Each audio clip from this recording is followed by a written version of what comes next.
Picture this. It's the fall of 1917. Over the course of just a few days, a series of events are about to unfold that won't just topple a government, they're going to redraw the entire political map of the 20th century. We're talking, of course, about the October Revolution. And it all starts right here, Petrograd, Russia's capital city at the time.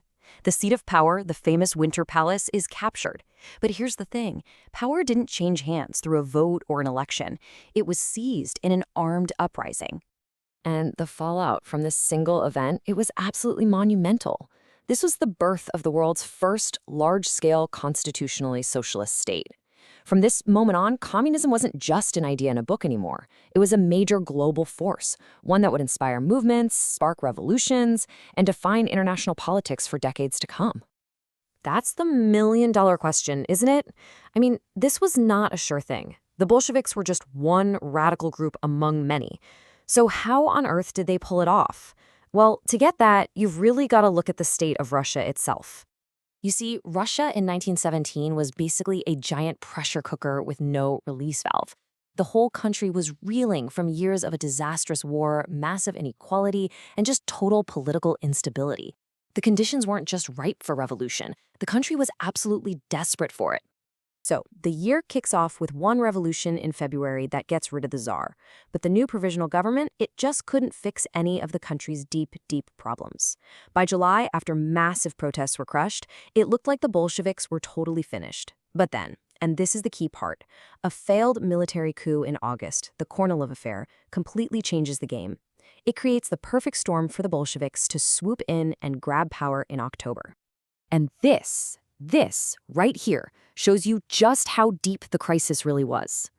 We're not talking about one unhappy group of people. The entire foundation of the state was crumbling. Workers in the cities were starving. Peasants, who are sick and tired of waiting for land reform, were just taking it themselves, with uprisings in over 3/4 of the country. The army was basically an open mutiny. And critically, soldiers' wives were on the front lines, leading these hunger riots over high prices, literally seizing food from shops. If you want just one number to wrap your head around the scale of this collapse, here it is.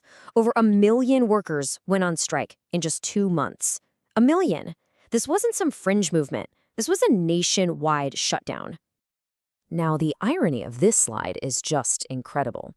So in August, this right-wing general, Kornilov, tries to march on the capital and take over. The government is so weak it can't stop him. So who do they turn to for help? The very same revolutionaries they had just been arresting. They literally handed out weapons to the workers' militias, including the Bolsheviks' own Red Guards. And in a single, fateful blunder, the government exposed its own weakness and armed its future executioners. You know what they say? Chaos creates opportunity.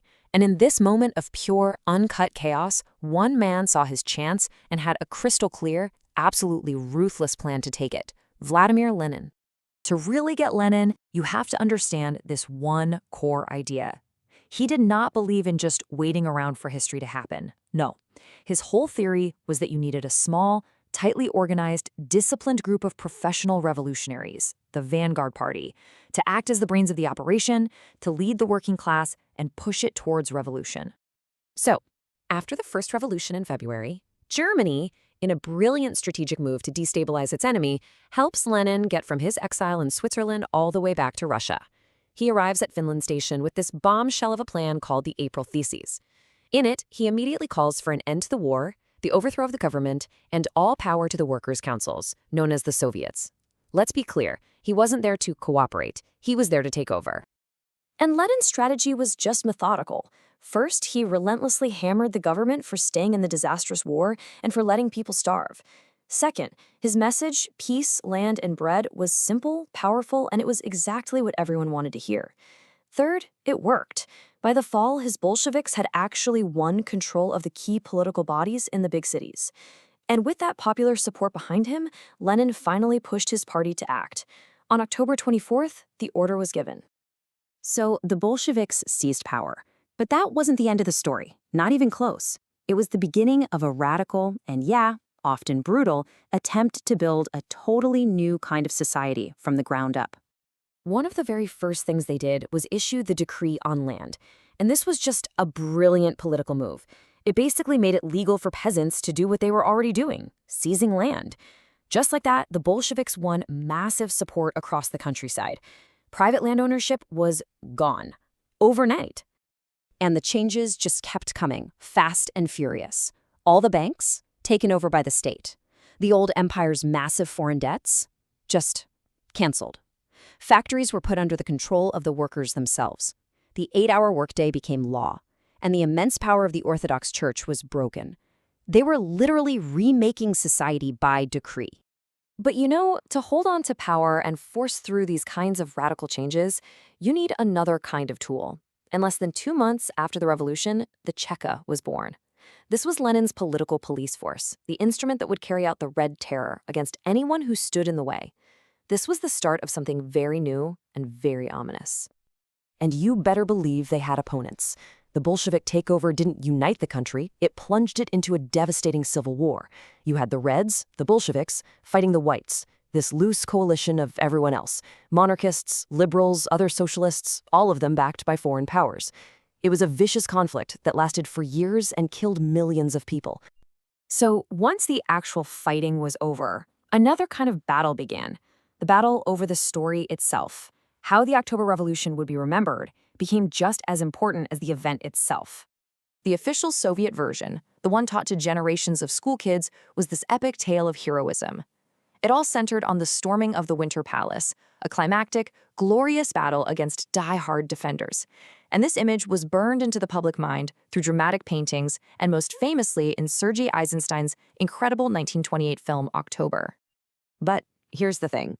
Historical accounts tell a very, very different story. The reality is, when the Bolshevik insurgents went to take the Winter Palace, they faced almost no opposition. That grand, heroic battle, it was largely a myth, a piece of powerful propaganda created after the fact to make the new regime look legitimate and give a heroic founding story.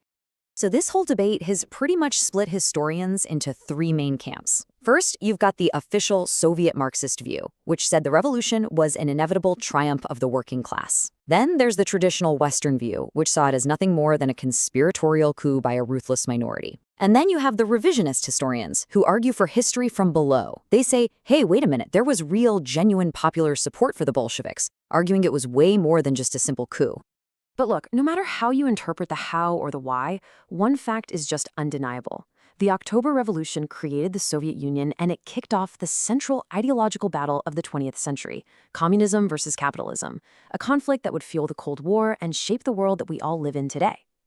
And that leaves us right here with the ultimate question, one that historians are still fighting over.